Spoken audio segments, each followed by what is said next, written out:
ఆయన పేరు చెబితేనే పూనకాలు లోడింగ్.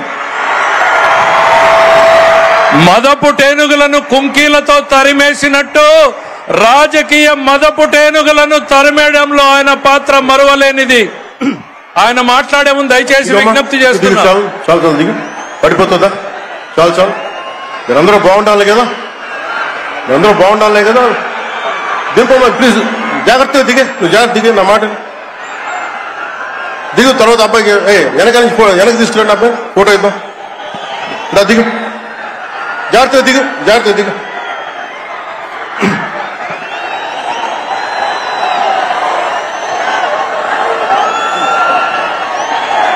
పుట్టపర్తి నారాయణాచార్యులు గారు రచించిన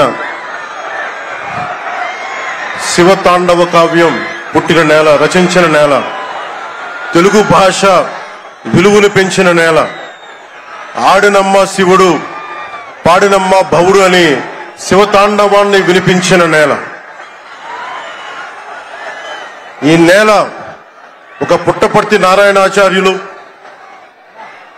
కవి బళ్ళారి రాఘవ గారు లాంటి నాటకరంగ రచయిత, నటుడు, విధాన్ విశ్వం లాంటి మహానుభావులు, గజ్జల మల్లారెడ్డి గారు లాంటి కవులు, ఇలాంటి వాళ్ళందరూ పుట్టిన నేల. ప్రతి రాయలసీమ కవులు కళాకారులు అనేది ఋతువులు ఎన్నైనా మా రాళ్లసీమకి ఒకటే ఋతువు, కరువు ఋతువు. కాలాలు ఎన్నైనా మా రాయలసీమకి ఒకటే కాలం, ఎండాకాలం. దాన్ని మనం రూపుమాపే ప్రయత్నం చిత్తశుద్ధితో చేస్తోంది.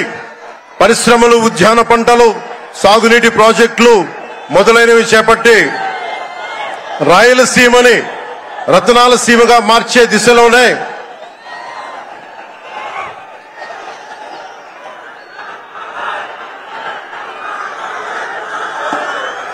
ఈ రోజున మేమందరం గౌరవ ముఖ్యమంత్రి గారి చంద్రబాబు నాయుడు గారి నాయకత్వంలో మేము ముందుకున్నాం.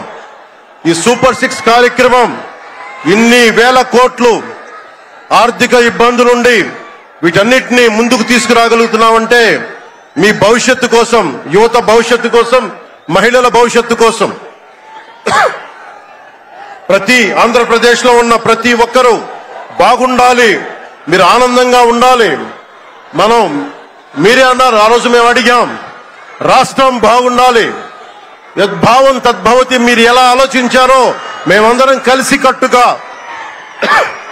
కలిసికట్టుగా పార్టీలు వేరైనప్పటికీ రాష్ట్ర హితువు, రాష్ట్ర శ్రేయస్సును దృష్టిలో పెట్టుకొని ఈ రోజున మీ ముందుకొచ్చి ఇంత ఘన విజయంగా, ఇంత దిగ్విజయంతో ఈ సూపర్ 6 కార్యక్రమాన్ని మీ ముందుకు తీసుకొచ్చాం. దీని సూపర్ 6 కార్యక్రమానికి సంబంధించి భవిష్యత్తు రాయలసీమ వెనుకబాటుతనం గురించి, దానికి నీటి సౌకర్యాల గురించి, పారిశ్రామిక గురించి గౌరవ ముఖ్యమంత్రి గారు మాట్లాడతారు. నేను మీ చెప్పదలుచుకున్నది ఒకటి, ఆరోగ్య బీమా పథకం సాకారం కాబోతుంది. ఒక్కొక్క పథకం ద్వారా ఒక్కొక్క కుటుంబానికి 25 లక్షల ఆరోగ్య బీమా వర్తిస్తుంది. అలాగే పర్యాటక రంగంలో కూడా మనకి దాదాపు 10,000 పైచులకు పెట్టుబడులు ఆకర్షిస్తున్నాం. అలాగే పంచాయతీ రాజ్ శాఖలో కూడా పల్లె పండుగ ద్వారా 13,300 గ్రామ పంచాయతీలని గ్రామ సభ నిర్వహించి రికార్డు చేసి 2,007 కిలోమీటర్ల బీటీ రోడ్లు, 4,000 కిలోమీటర్ల సిసి రోడ్లు చేయగలిగాం. 1,55,000 నీటి కుంటలు నిర్మించి 1 TMC నీటిని వర్షాకాలం నిల్వ చేయగలిగాం. అలాగే మూగజీవాల దాహార్తి తీర్చేందుకు 15,000కు పైగా నీటి తొట్లు నిర్మించాం. 22,518 మినీ గోకులాలు చేశాం. అడవి తల్లి బాట కార్యక్రమం గౌరవ ప్రధానమంత్రి శ్రీ నరేంద్ర మోదీ గారి సహకారంతో, ముఖ్యమంత్రి శ్రీ నారా చంద్రబాబు నాయుడు గారి నాయకత్వంలో కూటమి ప్రభుత్వం 1,005 కోట్లతో ప్రధానమంత్రి PM జన్మన్ పథకం, మహాత్మా గాంధీ జాతీయ ఉపాధి హామీ పథకం ద్వారా రాష్ట్ర ఉపాధి హామీ పథకం 625 గిరిజన గ్రామాలని అనుసంధానిస్తూ 1,069 కిలోమీటర్ల రోడ్ల నిర్మాణం జరుగుతోంది. గర్భిణీ స్త్రీలకి డోలీ మోతల నుంచి విముక్తి కలిగించే లక్ష్యంతో ముందుకెళ్తున్నాం. 7,910 కోట్లతోటి జల్ జీవన్ మిషన్ కి ప్రాజెక్టులు చేపట్టాం. అటవీ విస్తారాన్ని పెంచే లక్ష్యంలో 1,000 మొక్కల నాటే కార్యక్రమానికి శ్రీకారం చుట్టాం. కర్ణాటక ప్రభుత్వానికి నుంచి సహకారంతో 4 కుంకి ఏనుగులను తీసుకొచ్చాం. అలాగే శాంతి భద్రతల పరిరక్షణ వ్యవహారంలో భేదాలు చూడకుండా ముందుకు వెళ్తామని శాసనసభ సాక్షిగా గౌరవ ముఖ్యమంత్రి శ్రీ నారా చంద్రబాబు నాయుడు గారు స్పష్టం చేశాం. నేను అదే మాట చెప్పాను. ఆ మాట కట్టుబడే ముందుకు వెళ్తున్నాం. శాంతి భద్రతలకు ఎలాంటి ఆటంకం కలగకుండా ఉన్నప్పుడే రాష్ట్రంలో పెట్టుబడులు పరిశ్రమలు వచ్చి యువతకి ఉపాధి ఉద్యోగ అవకాశాలు లభిస్తాయి. ముఖ్యంగా మన రాయలసీమ యువతకి మీరు ఉపాధి అవకాశాలకు వేరే రాష్ట్రాలకు వెళ్లకుండా మన అనంతపురంలో, మన కర్నూలు, మన కడప, మన చిత్తూరు జిల్లాల్లో మొత్తం ఉపాధి అవకాశం పక్క రాష్ట్రాల నుంచి మనకు వచ్చేలాగా పారిశ్రామికరణ జరగాల దిశగా గౌరవ ముఖ్యమంత్రి నారా చంద్రబాబు నాయుడు గారు ఆధ్వర్యంలో ఆయన నాయకత్వంలో ముందుకు తీసుకెళ్తున్నాం. కూటమి ప్రభుత్వం ప్రతి అడుగులోనూ త్రికరణ శుద్ధితో పనిచేస్తుంది. గౌరవ ప్రధానమంత్రి శ్రీ నరేంద్ర మోదీ గారి వికసిత్ భారత్ విజన్ దిశగా గౌరవ ముఖ్యమంత్రి శ్రీ నారా చంద్రబాబు నాయుడు గారి నాయకత్వంలోని కూటమి ప్రభుత్వం ముందుకు సాగుతూ 2047 నాటికి ఆంధ్రప్రదేశ్ ని దేశంలో నెంబర్ 1 రాష్ట్రంగా తీర్చిదిద్దుతామని మీ అందరికీ తెలియజేసుకుంటూ జై భారత్, జై హింద్.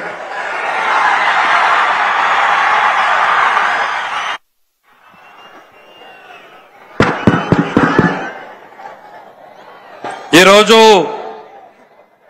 ఈ సభా కార్యక్రమంలో పాల్గొనాల్సినటువంటి 2 వ్యక్తులు రాలేకపోయారు. యువగళం నాయకుడు, యువతరాన్ని నడిపించినటువంటి నాయకుడు శ్రీ నారా లోకేష్ గారు ఈ సమావేశానికి ప్రధాన వక్తగా రావాల్సింది. అయితే నేపాల్లో చిక్కుకుపోయినటువంటి తెలుగు వాళ్ళని కాపాడడం కోసం గౌరవ ముఖ్యమంత్రి గారి ఆదేశాలతో ఆయన అమరావతిలోనే ఉండి ఆ కార్యక్రమాన్ని పర్యవేక్షించడం వల్ల రాలేకపోయారు. మరో వ్యక్తి మన అఖండ బాలయ్య గారు రావాల్సింది. ఆయన అనారోగ్యంతో ఆయన ఆగిపోవాల్సినటువంటి పరిస్థితులు వచ్చినాయి. చివరిగా బాబు దయచేసి మీరు 10 మంది కలిసి సమావేశాన్ని డిస్టర్బ్ చేయొద్దు. మీరంతా మన కూటమి సభ్యులు. ఈ సభ మనది, విజయవంతం కావాలి. దయచేసి జెండాలన్నీ దించండి ప్లీజ్. అంతా మనందరం కలిసి పనిచేసాం కదా, ప్లీజ్ దయచేసి దాన్ని దించండి. మీ హుషారుని అర్థం చేసుకోగలం. దయచేసి పెద్దలు ముఖ్యమంత్రి గారు మాట్లాడబోతున్నారు, శ్రద్ధగా వినాలి కదా. మన ఈ అల్లరి ఉత్సాహం మంచిదే, కానీ ఆంధ్రప్రదేశ్ భవిష్యత్తు కోసం కదా మేమందరం ఇక్కడికి వచ్చాం. గౌరవ ముఖ్యమంత్రి గారు మన పారిశ్రామికీకరణ, ఉపాధి, ఉద్యోగ అవకాశాల గురించి మాట్లాడతారు. ఇంకా దయచేసి జెండాలను ఇబ్బంది కలగ కొంచెం కిందకి దించండి దయచేసి. రాయలసీమ శతాబ్దాల కరువుకు శాశ్వత చిరునామాగా ఉన్న రోజుల్లో ముఠా కక్షలకు, పెత్తందారి పోకడలకు నిలయ